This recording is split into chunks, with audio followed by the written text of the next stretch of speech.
தாம்பரம் அருகே உள்ள சேலையூரில் கூலி தொழிலாளி முருகன் சாலையில் கண்டெடுத்த பையில் 5 சவரன் தங்க நகையும் பணமும் இருந்த நிலையில் காவல் நிலையத்தில் ஒப்படைத்தார். இதற்கிடையில் கைப்பையை தவறவிட்ட ரேவதி என்ற பெண் காவல் நிலையத்தில் புகார் அளித்த நிலையில் கூலி தொழிலாளி முருகனின் நேர்மையை பாராட்டி காவல்துறையினர் அவர் மூலம் உரியவரிடம் நகைப்பையை ஒப்படைத்தனர்.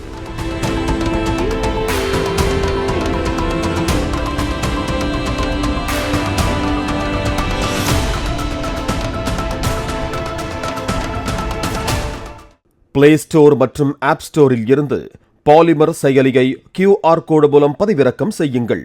செய்திகளை உடனுக்குடன் பெறுங்கள்.